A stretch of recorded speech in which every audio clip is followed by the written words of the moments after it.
السلام عليكم ورحمة الله وبركاته. الحمد لله رب العالمين، ونصلي ونسلم على الرسول الكريم وعلى آله وأصحابه أجمعين. قال الله تعالى في القرآن الكريم والفرقان الحميد: أعوذ بالله من الشيطان الرجيم، بسم الله الرحمن الرحيم. إنما الخمر والميسر والأنصاب والأزلام رجس من عمل الشيطان فاجتنبوه لعلكم تفلحون. وقال نبينا محمد رسول الله صلى الله عليه وسلم: اجتنبوا الخمر فإنها مفتاح كل شر. اللهم صل على سيدنا محمد وعلى آل سيدنا محمد وأنزله المقعد المقرب عندك يوم القيامة. எல்லாம் வல்ல அல்லாஹுவின் திருப்பெயர் போற்றி துவங்குகிறேன். அன்னலம் பெருமானார் முஹம்மது ரசூலுல்லாஹ் ஸல்லல்லாஹு அலைஹி வஸல்லம் அவர்கள் மீதும் அவர்களை பின்பற்றிய சத்திய சஹாபாக்கள், நல்லோர்கள், சுகதாக்கள், சாலிஹின்கள், குறிப்பாக இந்த ஜும்மாவின் அவைக்கு வருகை இருந்திருக்கிற வர இருக்கிற எல்லா மக்களின் மீதும் எல்லாம் வல்ல அல்லாஹுவின் அன்பும் அருளும் என்றும் நிறைவாக நின்று நிலவட்டுமாக. வல்லாயின் அல்லாஹ் நம்முடைய பாவங்களை, தவறுகளை மன்னித்து அவனுடைய திருப்பொருத்தத்துக்குரிய நன்மக்களாக நம் எல்லோரையும் சேர்த்து அருள் புரிவானாக. நீண்ட ஆயுளையும் நிறைவான நற்சுகத்தையும் நமக்கும் நம் குடும்பத்தினர்களுக்கும் அல்லாஹ் தந்து அவனை நின்று வணங்கி வழிபடக்கூடிய நல்ல வாய்ப்பையும் கொடுத்து மருத்துவமனையின் அனைத்து விதமான துன்பதுயரங்களை விட்டு நம்மையும் நம் குடும்பத்தினர்களையும் சந்ததிகளையும் அல்லாஹ் பாதுகாத்து ரட்சிப்பானாக. அல்லாஹுவின் திராலயமாம் காபா ஷரீஃபையும் அன்னலம் பெருமானார் ஸல்லல்லாஹு அலைஹி வஸல்லம் அவர்களின் புனிதமான ரவுதாவையும் புனித பைத்துல் முகத்தஸையும் மீண்டும் மீண்டும் ஹஜ்ஜு, உம்ரா, ஜியாரா பல செய்திட வாழ்நாளில் நம் யாவருக்கும் அல்லாஹ் வாய்ப்பளிப்பானாக. உலகத்தை விட்டு மூச்சடங்கும் நேரத்திலே லா இலாஹ இல்லல்லாஹ் முஹம்மது ரசூலுல்லாஹ் என்ற கலிமாவை சொல்லி நம்முடைய ஆத்மாக்களை அல்லாஹ் கைப்பற்றி ஜன்னத்துல் ஃபிர்தௌஸ் என்ற சொர்க்கத்திலே நம்மையும் நம்மை பெற்றவர்கள், நமக்கு கல்வி தந்தவர்கள், நம் முன்னேற்றத்திற்கு காரணமாக இருந்த அத்துணை மக்களையும் அல்லாஹ் ஒன்றிணைத்து அருள் புரிவானாக. ஆமீன் யா ரப்பல் ஆலமீன். கண்ணியத்திற்கும் மரியாதைக்கும் உரிய சகோதரர்களே, அன்பிற்குரிய மூமின்களே, அல்லாஹுவின் பேரருளால்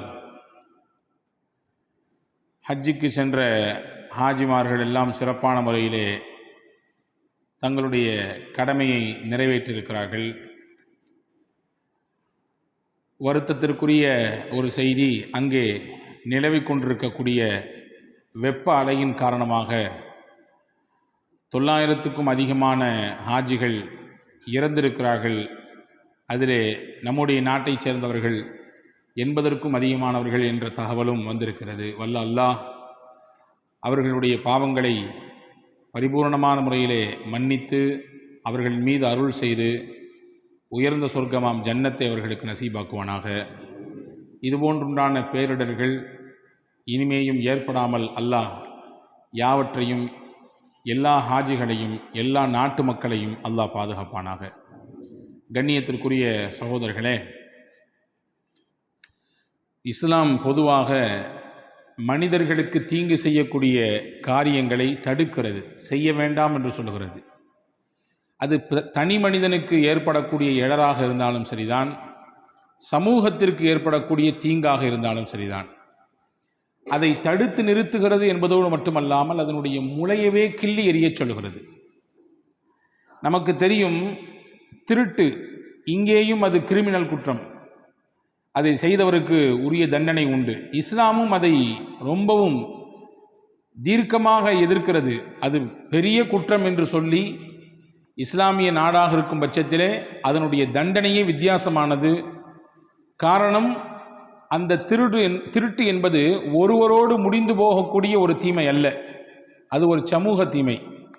அதனால் ஏற்படக்கூடிய பாதிப்பு சமூகத்திற்கு காலத்திற்கும் நிலைத்து நிற்கும். எனவே அதை முளையிலேயே கிள்ளிவிடக்கூடிய விதத்திலே அதற்குரிய தண்டனையை வைத்திருக்கிறது.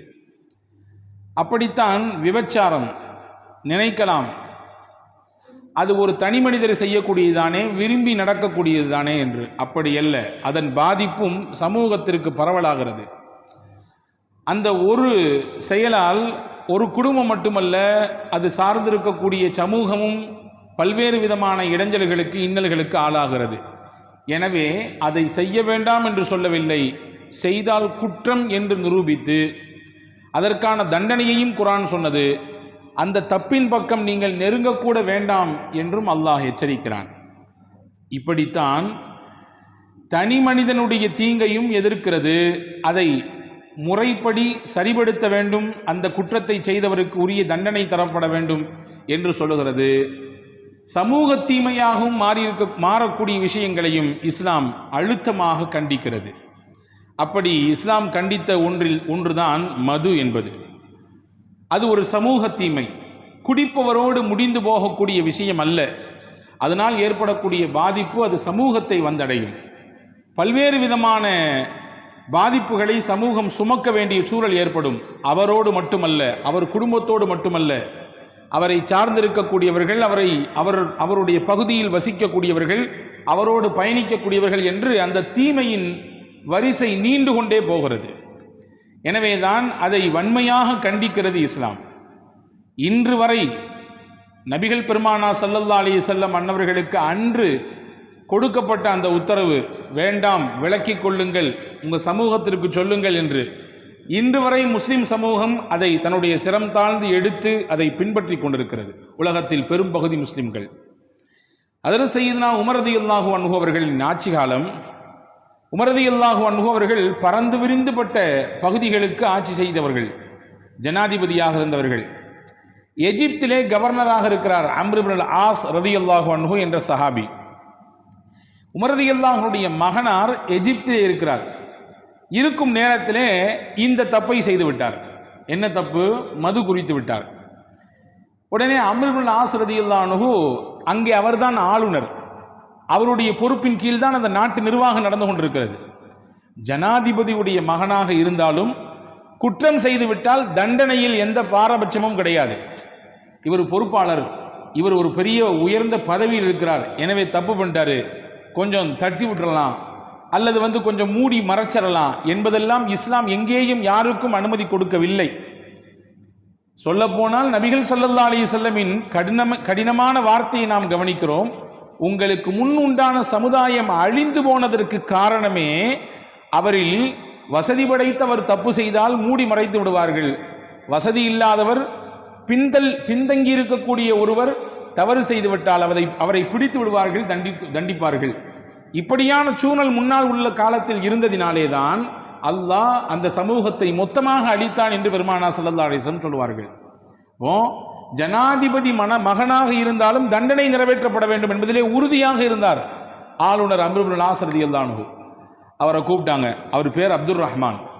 கூப்பிட்டு உரிய தண்டனையை கொடுத்தார்கள். தண்டனை நிறைவேற்றப்பட்டு விட்டது. அதாவது சவுக்கால் அடிக்க வேண்டும், 80 கசையடிகள் கொடுக்க வேண்டும், கொடுத்தாகிவிட்டது. அது செய்தி எப்படியோ காத்தில் பறந்து ஹஜ்ரத் உமர் ரலியல்லாஹு அன்ஹு காதுகளுக்கு வந்தது. ஆனால் தண்டனை நிறைவேற்றப்பட்டது, அம்ர் இப்னு அல் ஆஸினுடைய கவனத்தோடு அது நின்று விட்டது. ஒரு 4 சுவத்திற்கு மத்தியிலே வைத்து அந்த தண்டனை கொடுக்கப்பட்டிருக்கிறது. உமர் ரலியல்லாஹு விசாரித்து ஆளுநருக்கு கடிதம் போட்டாங்க, அந்த தப்பு பண்ணவர் என் பிள்ளை, அவரை அனுப்பி வைங்க மதீனாக்குன்னாங்க. மதீனாவுக்கு வந்தவுடன் ஹஜ்ரத் உமர் ரலியல்லாஹு அன்ஹு மக்கள் கூடும் இடத்தில் தன்னுடைய மகனை கொண்டு நிப்பாட்டி, இவர் இந்த ஊரில் இந்த தப்பு செய்திருக்கிறார், மது குடித்திருக்கிறார், இவருக்கு தண்டனை 80 கசையடிகள் கொடுக்க வேண்டும். ஆனால் ஏற்கனவே நிறைவேற்றப்பட்டு விட்டது என்று நான் அதை கடந்து விட மாட்டேன். காரணம், மக்கள் மன்றத்தில் அந்த குற்றத்திற்கு தண்டனை கொடுக்கப்படவில்லை, இப்பொழுது நான் அதை நிறைவேற்றுகிறேன் என்று சொல்லி மக்கள் கூடும் இடத்தில் வைத்து அவருக்கான தண்டனை நிறைவேற்றப்பட்டது என்பதாக வரலாற்றில் ஒரு செய்தி இருக்கிறது. ஏன் இந்த அளவிற்கு இதிலே அழுத்தமான ஈடுபாடு என்றால், இந்த குற்றம் என்பது பெருங்குற்றம். நபிகள் பெருமானா ஸல்லல்லாஹு அலைஹி வஸல்லம் சொல்வார்கள், இஜ்தனிபு அல் ஹம்ர, மது குடிப்பதை நீங்கள் தவிர்த்து கொள்ளுங்கள். காரணம், வ இன்னஹு ரஅசு குல்லி ஹதிஆ, எல்லா பாவத்திற்கும் தலை அதுதான். இன்னொரு ஹதீஸினுடைய அறிவிப்பிலே வந்திருக்கிறது, வ இன்னஹா மிஃப்தாஹு குல்லி ஷர், எல்லா தீமைக்கும் சாவி திறவுகோல் அதுதான், எனவே அதை நீங்கள் தவிர்த்து கொள்ளுங்கள் என்று பெருமானா ஸல்லல்லாஹு அலைஹி வஸல்லம் சொன்ன வார்த்தையின் மீது இருந்த அந்த நம்பிக்கை, அதை செயல்படுத்த வேண்டும் என்பதன் மீது இருந்த ஆர்வம், அக்கறை ஹஜ்ரத் சய்யிதுனா உமர் ரலியல்லாஹு அன்ஹு அவர்களை அப்படி செய்ய சொன்னது.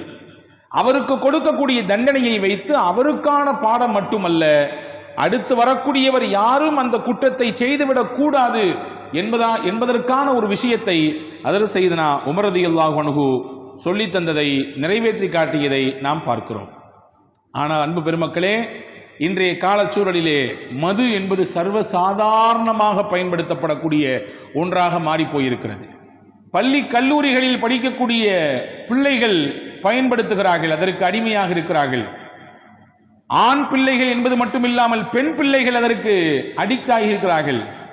முன்பெல்லாம் 30 வயதிற்கு மேலே தான் குடிப்பார்கள், அந்த குடிக்கு அடிமையாகுவார்கள் என்ற காலம் மாறி இன்னைக்கு 12-13 வயசுலேயே பாட்டிலை தூக்கக்கூடிய சூழல் உருவாகி இருக்கிறது. காலை பகல் இரவு என்ற எந்த வித்தியாசமும் இல்லாமல் 9 மணிக்கு ஒருவர் வேலைக்கு வருகிறார், வருகிற பொழுதே நாற்றம் எடுக்கிறது அவருடைய வாயிலிருந்து, உள்ளே கொஞ்சத்தை ஊத்தி விட்டு தான் வேலைக்கே வருகிறார். இப்ப பகல் இரவு காலை என்ற எந்த வித்தியாசமும் இல்லாத ஒரு சூழல். படித்தவர் பாமரர் கல்வியாளர் சாதாரண இடைத்தட்டு மக்கள் சாமானியர்கள் என்ற எந்த வித்தியாசமும் இல்லாமல் எல்லா தரப்பும் குடிக்கு அடிமையாக இருப்பதை பார்க்கிறோம். இந்த சூழலில் தான் இதனுடைய பயங்கரமும் இதனுடைய ஆபத்தும் சமூகம் எந்த அளவுக்கு உள்வாங்கி உணர்ந்து கொள்ள வேண்டும் என்பதை குறித்து நாம் தெரிந்து கொள்ள இருக்கிறோம். ஒரு சில ஆண்டுகளுக்கு முன்பு ஒரு குட்டி ஊர், சின்ன ஊர், அந்த ஊரில் ஒரு பெண்மணி போய் ஒரு வழக்கு தொடுக்கிறாள். அந்த ஊரில் இருந்த பஞ்சாயத்தார்களிடத்தில் என்ன வழக்குன்னா, என் கணவரோட இனிமே சேர்ந்து வாழ முடியாது, எங்களை பிரிச்சு விட்டுருங்க, விவாகரத்து செய்து விடுங்கள் என்று அந்த அம்மா சொல்லுது. ஊரினுடைய முக்கியஸ்தர்கள் கேட்குறாங்க, எத்தனை வருஷம் ஆச்சு கல்யாணம் ஆகிண்டு? 18 வருஷம் ஆச்சுன்னு அந்த அம்மா சொல்லுச்சு. 18 வருஷத்துக்கு பின்னாடி எதுக்கு உனக்கு விவாகரத்து? அந்த அம்மா சொல்லுது, வீட்டுக்காரர் குடியிலேயே அழிஞ்சு போறான் மனுஷன், குடிச்சு இப்படி ரொம்ப தொந்தரவு தருகிறார். ஊராரெல்லாம் கேட்டாங்களா, இத்தனை வருஷம் கொடுக்காத தொந்தரவா? உன் வீட்டுக்காரன் குடிகாரன்னா குடிச்சிட்டே தான் இருப்பான், இத்தனை வருஷம் கொடுக்காத தொந்தரவா? ரொம்ப நாளாக குடிச்சிட்டு தான் இருக்காரு, ஆனால் இப்போ எல்லை மீறி போச்சு. எல்லை மீறி என்ன ஆச்சு என்றால், எங்களுக்கு 8வது வகுப்பு படிக்கக்கூடிய ஒரு பெண் பிள்ளை இருக்குது. 8ஆம் வகுப்பு படிக்கக்கூடிய சற்றேறக்குறைய 13-14 வயது நிறைவுடைய ஒரு பெண் பிள்ளை இருக்கிறது.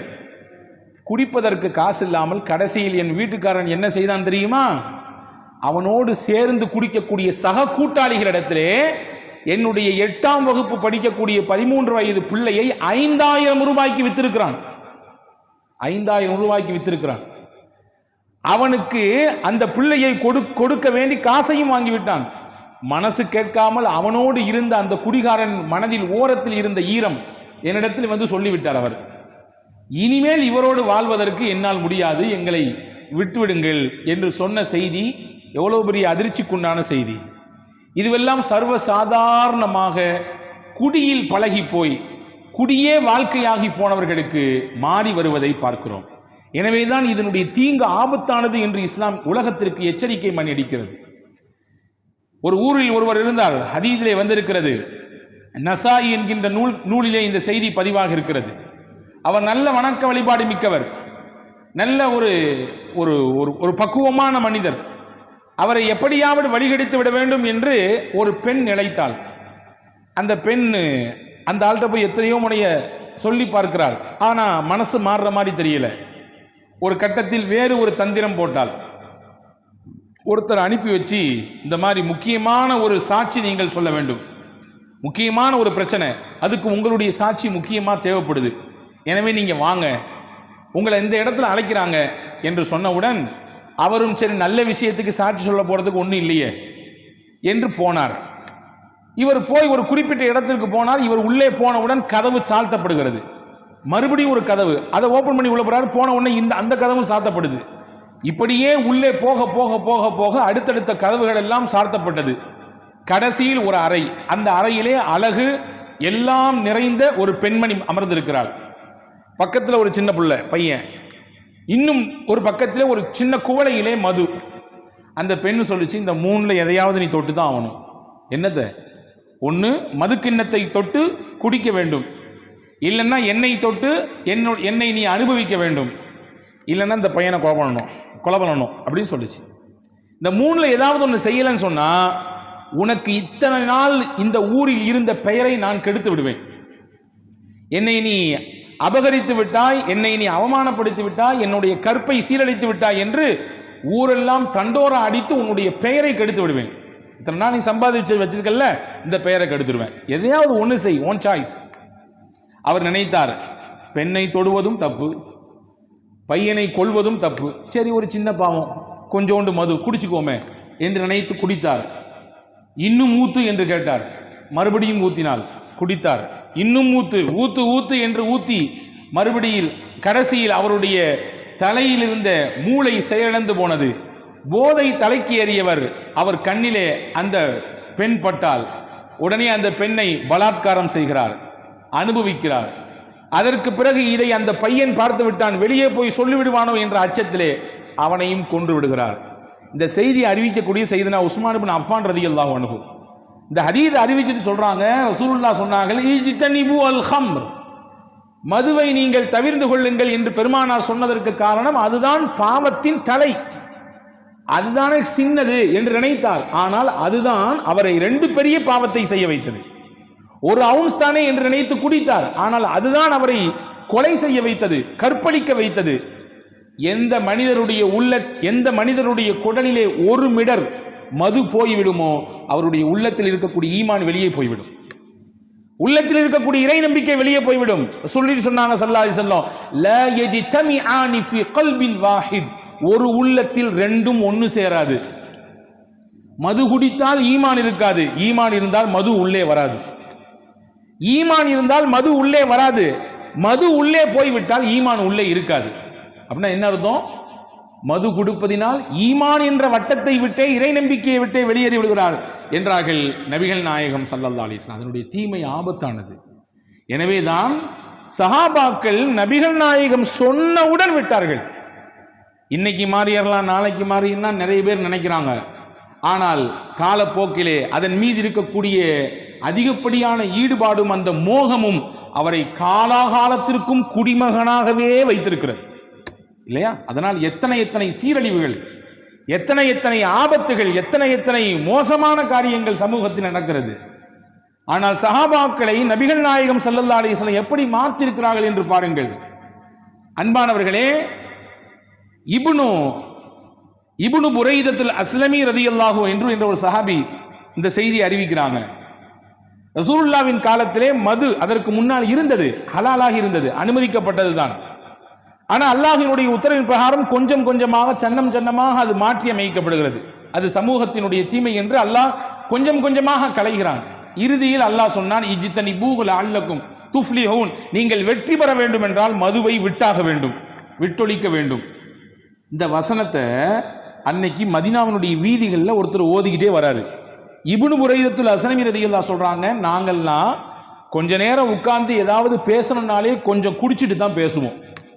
மது இல்லாமல் எங்களுக்கு இடையில பேச்சுவார்த்தை கூட கிடையாது. 2 பேர் சேர்ந்தாலும் எப்படி நாம் டீ குடிக்க போலாமான்னு கடைக்கு கேட்கிறோமோ அந்த மாதிரி அவங்க 2 பேர் சேர்ந்தாவே கொஞ்சம் கணம் குடிக்கலாமா அப்படின்னு கேட்பாங்க. அப்படி மடா குடியர்கள். ஆனால் அவர்களின் உள்ளங்களை குர்ஆனின் வசனங்கள் புரட்டி போட்டது. நாங்கள் சேர்ந்து 4 பேர் சேர்ந்து எங்கள் வீட்டில் உட்கார்ந்து குடித்துக் கொண்டிருந்தோம். தெருவில் ஒருவர் சத்தம் போட்டு ஓதிக்கொண்டே போனார் இந்த வசனத்தை, இஜ்தனிபூ லஅல்லக்கும் துஃப்லிஹூன், நீங்கள் வெற்றி அடைய வேண்டும் என்றால் நீங்கள் மதுவை தவிர்த்து கொள்ளுங்கள், அல்லாஹ் ஹராம் ஆக்கிட்டான். உடனே நாங்கள் என்ன செய்தோம், வீட்டில் இருந்து வெளியே வந்து எங்கள் வீட்டுகளிலே பேரல்களில் வைத்திருந்த மதுவை அப்படியே கொட்டினோம். நாங்கள் மட்டும்தான் கொட்டுகிறோமா என்று திரும்பி பார்த்தால் அங்கும் இங்கும் எல்லா வீடுகளிலிருந்தும் மது அப்படியே சரிக்கப்பட்டது. தெருவெல்லாம் மது ஆறாக ஓடியது என்று இப்னு புரைதா ரலியல்லாஹு சொல்றாங்க. இதுதான் நபிகள் நாயகம் ஸல்லல்லாஹு அலைஹி வஸல்லம் ஏற்படுத்திய மாற்றம். மதுவுக்கு அடிமையாக இருந்தவர்களை எப்படி மீட்டெடுத்தார்கள் என்ற செய்தியை நாம் பார்க்கிறோம். மது மனித மனத்தையும் சரி, மனிதனின் சிந்தனையும் சரி மறக்கடித்து விடும், அப்படியே ஒன்றுமில்லாமல் ஆக்கிவிடும். ஹஜ்ரத் இமாம் குர்துபி ரஹ்மத்துல்லாஹ் பெரிய முஃபஸ்ஸிர், திருக்குர்ஆனுடைய விரிவுரையாளர்களே முக்கியமானவங்க. அவங்க தான் கண்ட விஷயத்தை தன்னுடைய தஃப்சீரில் எழுதியிருக்கிறாங்க. ஒருத்தர் மது குடிச்சு மயங்கி கிடந்தவர் எந்த அளவுக்கு புத்தி பேதலித்து போய்விடுகிறது என்று பாருங்கள். தான் இருந்த சிறுநீரையே ஒரு கப்பில் பிடித்துக் கொண்டு அதை வைத்தே கையும் காலையும் கழுகுகிறார். கையையும் காலையும் கழுகிவிட்டு இறுதியிலே ஒது செய்து முடித்தவுடன் ஒரு துவா ஓதுவோம். அல்லாஹும்ம ஜஅல்னி மினத் தவ்வாபீன் வஜஅல்னி மினல் முத்தத்தஹிரீன். யா அல்லாஹ், என்னை பாவத்தை விட்டு தௌபா செய்தவர்களின் கூட்டத்திலே சேர்த்துக்கொள், சுத்தமானவர்களின் கூட்டத்திலே சேர்த்துக்கொள் என்பதுதான் இதனுடைய பொருள். இவர் தான் இருந்த சிறுநீரை எடுத்துக்கொண்டு அது தண்ணீர் என்று நினைத்துக் கொண்டு கையும் காலையும் ஊற்றி முகத்தை கழுவிவிட்டு இந்த துவாவை படித்துக் கொண்டிருக்கிறார். இதுதான் மது குடித்தால் மதி இழந்து விடுவார் என்பதின் வெளிப்பாடு என்று ஹஜரத் இமாம் குர்துபி ரஹ்மத்துல்லாஹ் சொல்லக்கூடிய செய்தியை நாம் பார்க்கிறோம். எனவேதான் நபிகள் நாயகம் ஸல்லல்லாஹு அலைஹி வஸல்லம் மதுவோடு தொடர்புடைய எல்லாருக்கும் இறைவனின் சாபம் உண்டாகட்டும் என்று பிரார்த்தித்தார்கள். ரசூலுல்லாஹ் சும்மாலாம் கையேந்தி யாருக்கு எதிராக பத்துவா செய்ததாக நிறைய இடங்களில் பார்க்க முடியவில்லை, ஒரு சில இடங்களை தவிர்த்து. அந்த ஒரு சில இடங்களில் முக்கியமானது மது சம்பந்தமாக வரக்கூடியது. ரசூலுல்லாஹ் பிரார்த்தித்தார்கள், அவர்களுக்கு எதிராக கையேந்தினார்கள். விற்கக்கூடியவன் அல்லாஹ்வின் சாபத்திற்குரியவன், அதை தயாரிக்கக்கூடியவன் அவன் அல்லாஹ்வின் சாபத்திற்குரியவன், அதை குடிக்கக்கூடியவன் சாபத்திற்குரியவன், அதை கொண்டு போகிறான் ஒரு இடத்திலிருந்து இன்னொரு இடத்திற்கு டிராவல் பண்றான், வேன்ல வச்சு சுமக்கிறான், வச்சுக்கங்க டிரைவரா இருக்காரு, அதையெல்லாம் தூக்கிட்டு போறாரு, அவனும் இறைவனின் சாபத்திற்குரியவர். அந்த விற்ற காசை பயன்படுத்துகிறான், அவனும் அல்லாஹ்வின் சாபத்திற்குரியவன். அந்த இடங்களிலே பணி செய்கிறான், அவனும் அல்லாஹ்வின் சாபத்திற்குரியவன். ஒன்றும் இல்லை, ஒரு வீட்டில் முதலாளிமார்கள்லாம் குடிக்கிறாங்க, அங்கே வேலை பார்க்கக்கூடிய தொழிலாளி, அங்கே கூலிக்கு காசுக்கு வேலை செய்யக்கூடியவர் குடிக்கவில்லை, அவர்கள் குடிப்பதற்காக வேண்டி போத்தல்ல இருந்து ஊத்தி ஊத்தி கொடுக்கிறாரு. ரசூலுல்லாஹ் சொன்னாங்க, இந்த பரிமாறக்கூடிய வேலை செய்பவன் இவனும் சாபத்திற்குரியவன். குடிப்பவன், குடியோடு தொடர்புடைய எல்லாம் சாபத்திற்குரியது என்று பெருமானார் ஸல்லல்லாஹு அலைஹி வஸல்லம் சொன்னதிலிருந்து நமக்கான செய்தி என்னன்னா, இது எவ்வளவு ஆபத்தானது, எவ்வளவு தூரம் சமூகம் கையில் எடுத்து அந்த தீமையை உடனே கைவிட வேண்டியது என்பதை நம்மால் புரிந்து கொள்ள முடிகிறது. பூரண மது விலக்கு அரசியலமைப்பு சட்டப்பிரிவு 47 பிரகாரம் இந்திய மக்களுக்கு செழிப்பான ஒரு உயர்ந்த வாழ்க்கை தரத்தை கொடுப்பதோடு மட்டுமல்லாமல் பூரண மது விலக்கை சாத்தியப்படுத்த வேண்டும் என்று வலியுறுத்துகிறது அரசியலமைப்பு சட்டப்பிரிவு எண் 47. ஆனால் நடப்பது என்ன? மாற்ற முடிந்ததா? மாற்ற முடிந்திருக்கிறதா? பூரண மதுவிலக்கை கொண்டு வர முடிந்திருக்கிறதா? ஆனால் நபிகள் நாயகம் ஸல்லல்லாஹு அலைஹி வஸல்லம் 10 ஆண்டு காலத்திலே மாற்றி காண்பித்தார்களே, அதனால் ஏற்படக்கூடிய விளைவுகளை சொல்லி தந்தார்களே. எனவேதானே இன்னைக்கு வரை முஸ்லிம் உம்மத் அதை பின்பற்றுது பெரும்பகுதியான மக்கள். உங்க எல்லாத்துக்கும் தெரியும் நினைக்கிறேன், இந்த வீடியோ ரொம்ப வைரல் ஆச்சு. இங்கிலாந்தினுடைய கிரிக்கெட் வீரர்களில் ஒருவர் மொயின் அலி, அவர் பெயர். கடந்த வருடம் 2020 வேர்ல்டு கப்பினுடைய ஃபைனல் அவங்க அந்த டீம் ஜெயிச்சிருக்கு. ஜெயிச்சு முடிச்ச உடனே பொதுவாகவே விளையாட்டு வீரர்கள் தங்களுடைய கொண்டாட்டத்தை கொண்டாடுவதற்கு மது பாட்டில்களை நல்ல பீச்சு அடிச்சுட்டு அதனுடைய அந்த நுரையோடு வெளியே வரக்கூடியதை வைத்து தங்க மேல ஒருவருக்கு மேல ஒருத்தங்க அடிச்சுக்குவாங்க. இதெல்லாம் விளையாட்டினுடைய இறுதியில் தங்களுக்கு வெற்றி விழா கொண்டாடும் பொழுது நடக்கக்கூடிய விஷயங்கள். அப்படி அடிக்கக்கூடிய ஒரு சூழல். அந்த டீமே மொத்தமா நிற்கிறாங்க, இங்கிலாந்து வீரர்கள் மொத்த நபர்களும் அந்த ஸ்டேஜில் நிற்கிறாங்க. அந்த குறிப்பிட்ட நேரம் மதுவை வைத்து விளையாட போகிறார்கள் என்ற நேரம் வந்தவுடன் மொயின் அலி எந்திரிச்சு அவரும் அவரோட கூட இருந்த இன்னொரு சக வீரர் ஆதில் என்று சொல்லக்கூடிய அவரையும் 2 பேரையும் கூட்டு வெளியே போயிறாரு. இது ஒரு செய்தி. இந்த தமிழ்நாட்டில் இருக்கக்கூடிய ஒரு இந்த பேரில் இருக்கக்கூடிய ஒரு அணி CSK என்று ஒரு அணி இருந்தது. அந்த அணிக்காக வேண்டி விளையாட வருகிறார் இதே மொயின் அலி. நல்ல பார்ப்பதற்கே நல்ல இஸ்லாமிய தோற்றத்தில் இருக்கக்கூடியவர். அவர் புகழ் பாடுகிற இடம் அல்ல, நான் வெளிப்படுத்துகிறேன். இங்கே CSKவினுடைய ஜெர்சி, அதாவது அவங்க போட்டிருக்கக்கூடிய டிஷர்ட், அந்த டிஷர்ட்ல பல கம்பெனிகளுடைய ஸ்பான்சர்ஸ் ஃபுல்லா அந்த லோகோவாக பதிவாகி இருக்கும். அந்த லோகோல ஒரு லோகோ மது விற்பனை செய்யக்கூடிய நிறுவனத்தின் லோகோ. ஏதோ எவனோ ஒருத்தன் எங்கேயோ ஏதோ நாட்டில் செய்யக்கூடிய அந்த மது விற்பனையாளர்களின் அந்த கம்பெனியினுடைய லோகோ அந்த டிஷர்ட்ல பதியப்பட்டிருக்கு. நான் போட மாட்டேன், இந்த டிஷர்ட் நான் போட வேண்டிய அவசியம் இல்லை. நான் விளையாடுவது என்னுடைய சுய விருப்பமாக இருந்தாலும் நான் இதை போட்டுக்கொண்டு விளையாடுவது ஒரு மது நிறுவனத்திற்கு ஆதரவு தெரிவிப்பதை போன்ற அர்த்தம். நான் போட மாட்டேன், அந்த லோகோவை தூக்குனாதான் போடுவேன் என்று சொன்னதாக நாம் பார்க்கிறோம், அதை புரிந்து கொள்கிறோம். இது எதன் வெளிப்பாடு? ஈமானின் வெளிப்பாடு. ஒரு ஈமானுள்ள மனிதர் நிச்சயமாக எந்த கட்டத்திலும் மதுவிற்கு ஆதரவாக நின்றுவிட மாட்டார் என்பதனுடைய வெளிப்பாடு. அன்பு சகோதரர்களே, இன்றைய காலகட்டத்தில் தலைகீழாக மாறி போயிருக்கிறது.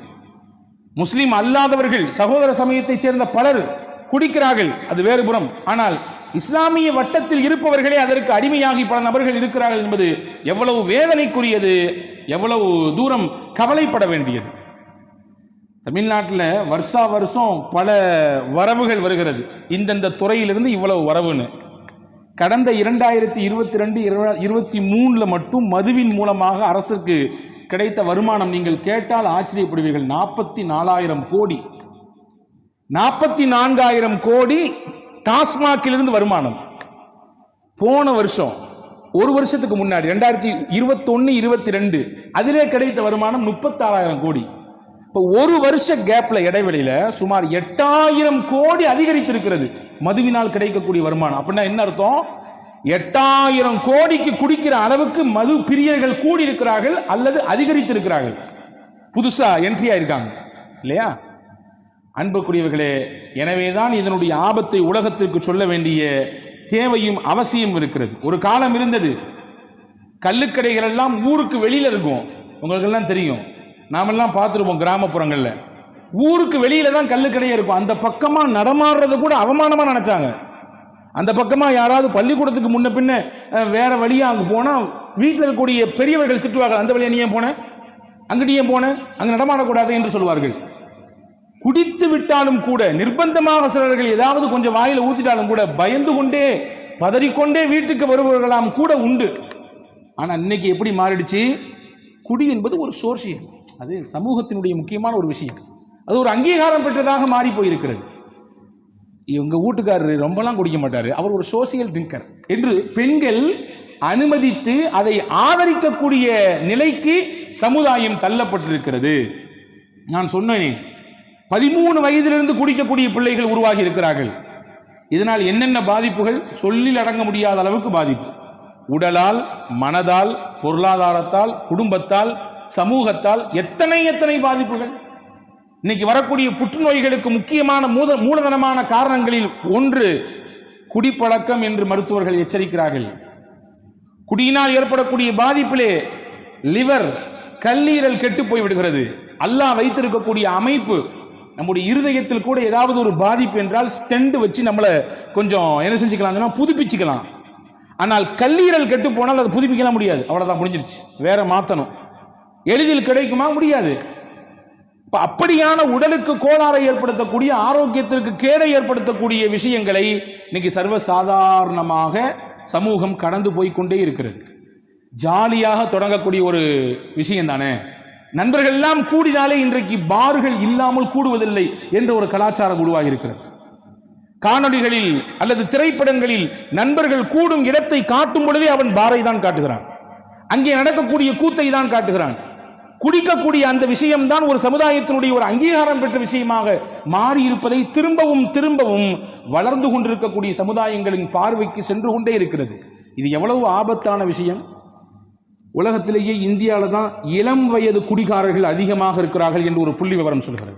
இளம் வயது குடிகாரர்கள் அப்படின்னா 12 வயசுலேருந்து 12 வயதிலிருந்து குடிக்கக்கூடிய அந்த பழக்கம் உள்ளவர்கள் உலகத்திலேயே நாம் வாழக்கூடிய இந்த நாட்டில் தான் அதிகரித்திருக்கிறார்கள் என்பதை பார்க்கிறோம். இன்னைக்கும் மனைவியினுடைய தாலியை வைத்து குடிப்பவர்கள் எவ்வளவு பேர். பிள்ளைக்காக வேண்டி படிப்புக்கு சேர்த்து வைத்த அமௌண்ட் கொஞ்சம் கொஞ்சமா சேர்த்து வச்சு, அந்த அம்மா சேர்த்து வச்ச காசை எடுத்துட்டு போய் மொத்தமா குடித்து விட்டு வருபவர்கள் எத்தனை நபர்கள். குடியினால் ஏற்படக்கூடிய பாவங்கள் எத்தனை. நீங்க பாக்குறீங்க, நம்ம எல்லாரும் பார்த்து கடந்து போறோம், பேப்பர் வாசிக்கிறோம் அல்லது நியூஸ் கேட்கிறோம் அல்லது பார்க்கிறோம். இந்த கற்பழிப்பு, இந்த கொலை, இந்த கொள்ளை, இந்த திருட்டு, இதையெல்லாம் செய்தவர்கள் குடித்திருந்தார்கள், மது போதையில் இருந்தார்கள். நம் தெரிந்த விஷயம்தான். 5 நபர்கள் சேர்ந்து ஒரு இளம் பெண்ணை டெல்லியில் ராத்திரியில் பஸ்ஸில் வைத்து கற்பழித்தார்கள். அந்த 5 பேருமே குடிபோதையில் தான் இருந்தார்கள் என்பதை பார்க்கிறோமா இல்லையா? இப்ப இவ்வளவு தீங்கான ஒரு மதுவை, அது நல்ல மதுவாக இருந்தாலும் சரி, கள்ள மதுவாக இருந்தாலும் சரி, இஸ்லாம் எதிர்க்கிறது, வேண்டாம் என்கிறது. கள்ளச்சாராயத்தினால் ஏற்பட்ட இழப்புகள் இன்னைக்கு தமிழகம் மட்டும் இல்லாமல் மொத்த இந்தியாவும் திரும்பி பார்க்கிறது. 50 நபர்களுக்கு மேலாக இறந்திருக்கிறார்கள். இன்னும் 30 நபர்களின் நிலைமை கவலைக்கிடமாக இருக்குது. இன்னும் அதிகமான இழப்புகள் எண்ணிக்கை கூடுமோ என்று அச்சப்படுகிற அளவிற்கு நிலைமை உருவாகி இருக்கிறது. அப்ப கள்ளச்சாராயத்தில் மட்டும்தான் கெடுதியா? நல்ல சாராயத்தில் கெடுதி கிடையாதா? உங்களுக்கு ஒன்று தெரியுமா? இந்தியாவிலேயே முதலில் பூரண மது விலக்கை அமுல்படுத்திய தமிழ்நாடு தான். 1948 ஓமந்தூராருடைய அந்த ஆட்சி காலத்திலே அவர் முதலமைச்சராக இருந்த பொழுது பூரண மதுவிலக்கை தமிழகத்தில் அமுல்படுத்தி காண்பித்தார். ஆனால் அந்த தமிழகம் தான் இந்தியாவில் இன்னைக்கு அதிகப்படியான மதுவினால் வருவாயை ஈட்டக்கூடிய ஒரு மாநிலமாக இருக்கிறது. அப்படி என்றால் எவ்வளவு தூரம் கவலைப்பட வேண்டும்? கேட்டால் சொல்லக்கூடிய வார்த்தை, கள்ளச்சாராயத்தை தடுப்பதற்காக வேண்டி அரசே நிறுவனம் நடத்துகிறது. அரசு நிறுவனங்கள் 6000 சொச்சம் கடைகள் இருக்கிறது தமிழகம் மொத்தத்திலும். 6000 சொச்சங்கள் கடைகள் இருந்தும் கூட கள்ளச்சாராயத்தை தடுக்க முடியலையே. இப்ப எங்கே ஏற்படுகிறது கோளாறு? மக்கள் மனங்களில் எப்படியான மாற்றத்தை கொண்டு வந்து சேர்ப்பது, அதற்கான விஷயங்கள் என்ன என்பதை யோசிக்க வேண்டிய, பொறுப்புடன் அக்கறையுடன் சமுதாயத்தை அணுக வேண்டிய தேவை இருக்கிறது இல்லையா? மகள் எது மனைவி எது என்று தெரியாமல் எத்தனை கேசுகள் நடந்திருக்கிறது தெரியுமா? மதுவினால். மது குடித்து வந்து மயக்கத்தோடு வீட்டுக்குள்ளே வருகிறான். உறங்கிக் கொண்டிருப்பது மகளா மனைவியா தெரியவில்லை. அங்கே வேறு விதமாக விஷயங்கள் நடந்து போய்விடுகிறது. அதே போன்று எத்தனை விபத்துகள், நாளொரு மேனியும் பொழுதொரும் வண்ணமுமாக விபத்துகளின் எண்ணிக்கை கூடிக்கொண்டே போகிறது. எல்லா விபத்துக்கு பின்னாலும் பெரும்பாலும் மதுவினால், அந்த மது மயக்கத்திலே ஓட்டிக் கொண்டிருந்தார் ஓட்டுநர் என்ற தகவல் வருகிறது. அதனால் எத்தனை உயிரிழப்புகள். சாதாரணமாக சர்வசாதாரணமாக தெருவோரமாக படுத்திருந்தவர்கள், தனக்கென்றே உரிய முறையிலே மெதுவாக வாகனத்தில் பயணித்தவர்கள், நடந்து போனவர்கள், இவர்களெல்லாம் அந்த ஒருவரின் தவறால் மொத்தமாக இரையாக்கப்படுகிறார். அவர்களின் உயிர் பலி கொடுக்கப்படுகிறது என்றால் இதுவெல்லாம் மதுவின் தீமைதானே. எனவேதான் இஸ்லாம் சொன்னது ராசுகுல்லு ஹதீஆ, எல்லா பாவத்துக்கும் தலை அது, எல்லா தீமைக்கும் திறவுகோல் அது, எனவே அதை விடுங்கள் என்று சொன்னது. விட்டு காண்பித்தார்கள் சஹாபாக்கள். சாத் பின் அபி வக்காஸ் ரலியல்லாஹு அன்ஹுடைய வரலாற்றிலே வந்திருக்கிறது, நாங்கள் எல்லாம் மதீனாவில் ஒருவருடைய வீட்டுக்கு நாங்கள் போயிருந்தோம் விருந்து உண்ணுவதற்காக வேண்டி. அந்த நேரத்தில் மது என்பது ஆகமாக்கப்பட்டிருந்தது. நாங்கள் சாப்பிடும் பொழுதே குவளைகளில் ஊத்தி கொண்டு ஒருவருக்கொருவர் பரிமாறினோம் சந்தோஷத்தை. குடித்த பிறகு ஒரு கட்டத்துக்கு மேலே எங்களுக்கிடையிலே பேச்சு மாறியது, தடம் புரண்டது. பழைய காலத்தினுடைய பேச்சுகள் எல்லாம் வந்தது. இஸ்லாத்துக்கு வந்ததுக்கு பின்னாடி நீ பெரியவனா நான் பெரியவனா, மக்காலிருந்து வந்தவங்க பெரியவங்களா மதினாக்காரங்க பெரியவங்களா, மதினாவில் இருக்கக்கூடிய 2 கோத்திரம் அவுசா ஹஸ்ரஜா, இப்படி பேச்சு முத்த அங்க இருந்த சாப்பிட்டு மிச்சம் போட்டிருந்த எலும்புகளை தூக்கி ஒரு ஓங்கி அடித்தார் தலையிலே. மண்டை புலந்து ரத்தம் வந்து விட்டது. பதறி எடுத்துக்கொண்டு சாத் பின் அபி வக்காஸ் ரலியல்லாஹு அன்ஹு ரசூலுல்லாஹ்ட்ட போனாங்க. யா ரசூலுல்லாஹ், இந்த மாதிரி நம்ம சம்பவம் நடந்து போச்சு, இது மாதிரி சம்பவம் நடந்து போச்சு, மண்டை உடைஞ்சு போச்சு, இரத்தக்களமாக இருக்கிறது. இது நாள் வரை நீங்கள் எதை கட்டி காத்து உருவாக்கி இருக்கிறீர்களோ அந்த சகோதர உறவே பால் பட்டு போய்விடும் போல் தெரிகிறது நபியே என்று கதறி அடித்து சொல்ல, ஹஜ்ரத் உமர் ரலியல்லாஹு அன்ஹு அப்பதான் கேட்டாங்க, அல்லாஹும்ம பய்யின் லஹுமா பயானன் ஷாஃபியா, அல்லாஹ்வே இந்த மதுவின் விஷயத்திலே தெளிவான வசனத்தை எங்களுக்கு இறக்க. நபியே, அல்லாஹ்வின் தூதரே, அப்படி ஒரு வசனம் எங்களுக்கு இறங்காதா என்று உமர் ரலியல்லாஹுவின் வேண்டுதல். அல்லாஹ் கொடுத்தான வசனம், அதுதான் வசனம் இன்னமல் ஹம்ர் வல் மைசிர், மது, சூதாட்டம், கேளிக்கை, இதுவெல்லாம் அல்லாஹ்வினால் தடுக்கப்பட்டிருக்கிறது. நீங்கள் அதை முற்றிலுமாக தவிர்த்து கொள்ளுங்கள். நீங்கள் அப்படி தவிர்ந்தால்தான் உங்களால் இந்த உலகத்திலும் நாளை மறுமையிலும் வெற்றி பெற முடியும் என்ற வசனம் இறங்கியது. எல்லாம் அப்படி உல்டாவா மாறி போச்சு. சஹாபாக்களின் நிலையெல்லாம் மாற்றிக்கொண்டார்கள். தங்களை பக்கா குடிகாரர்களாக அறிமுகப்படுத்திக் கொண்டிருந்தவர்கள் குடியை தங்களுடைய கலாச்சாரத்தில் தங்களுடைய வாழ்க்கையில் ஒன்றாக அமைத்து செயல்பட்டவர்கள் இந்த வசனத்திற்கு பிறகு அப்படியே மாறி போனார்கள். அப்போ ஒன்று சொல்றேன், இந்த விஷயத்திலிருந்து நமக்கு புலப்படுகிற விஷயம் என்னவென்றால், பூரண மதுவிலக்கை எதன் மூலமாக சாத்தியப்படுத்த முடியும் என்றால் தக்வாவை கொண்டும் இறையச்சத்தை கொண்டும் இஸ்லாத்தினுடைய மிகுந்த ஈடுபாட்டை கொண்டு மட்டும்தான் சாத்தியப்படுத்த முடியும். உடல் நலத்தில் கேடு இருக்குது, அப்படி இருக்கு, இப்படி எவ்வளோ அட்வைஸ் பண்ணாலும் சரிதான், இந்த காதில் வாங்கி இங்கே காதில் ஊட்டிட்டு நாளை காலில் எத்தனை மணிக்கு கடை திறப்பான் என்று கேட்கக்கூடிய நிலைதான் உருவாகி இருக்கிறது. இப்போ இந்த விஷயத்தை எல்லா மக்களுக்குமான செய்தியாய் கொண்டு போய் சேர்க்க வேண்டிய கடமையும் பொறுப்பும் இருக்கிறது. அது ஒரு சமூக தீமை, அதனால் ஏற்படக்கூடிய பாதிப்புகள் எண்ணிலடங்காதது, அதனால் இன்னென்ன பிரச்சனைகள் உருவாகிறது, அதனால் சமூகம் இவ்வளவு பெரிய தலைக்குனிவை சந்திக்கக்கூடிய சூழல் உருவாகி இருக்கிறது என்பதை இஸ்லாமிய அந்த புரிதலோடு எல்லா மக்களுக்கும் கடத்துகிற பொழுது நிச்சயமாக ஒரு மாற்றத்தை உருவாக்க முடியும். நாம் எல்லோருடைய விருப்பம் என்னவென்றால், கள்ளச்சாராயத்துக்கு மட்டும் எதிர்ப்பை காண்பித்தால் போதாது. அரசும் அதிகாரமும் நல்லச்சாராயம் என்று விற்பனை செய்யப்பட்டிருக்கக்கூடிய டாஸ்மாக்குகளுக்கு எதிராகவும் அரசு ஒரு இரும்பு கரத்தை கொண்டு ஒரு சிறந்த ஒரு முன்னேற்றம், ஒரு மாற்றத்தை ஏற்படுத்துவதற்கு முயல வேண்டும். அதில் கிடைக்கக்கூடிய வருமானம் தேவையில்லை என்று கைவிட வேண்டும். விட்டால் நிச்சயம் தமிழகத்தினுடைய மொத்த மக்களும் அரசுக்கு பின்னால் இருப்பார்கள் என்பது உங்களை போன்று என்னை போன்று பல மக்களுடைய எண்ணமாக இருக்கிறது. வல்ல அல்லாஹ் அப்படிப்பட்ட மாற்றத்தை நாம் வாழக்கூடிய பகுதிகளுக்கு அல்லாஹ் தந்தல் புரிவானாக. ஆமீன். வாஹிரு தாவானில் அல்ஹம்துலில்லாஹி ரப்பில் ஆலமீன். அஸ்ஸலாமு அலைக்கும் வரஹ்மத்துல்லாஹி வபரகாத்துஹு.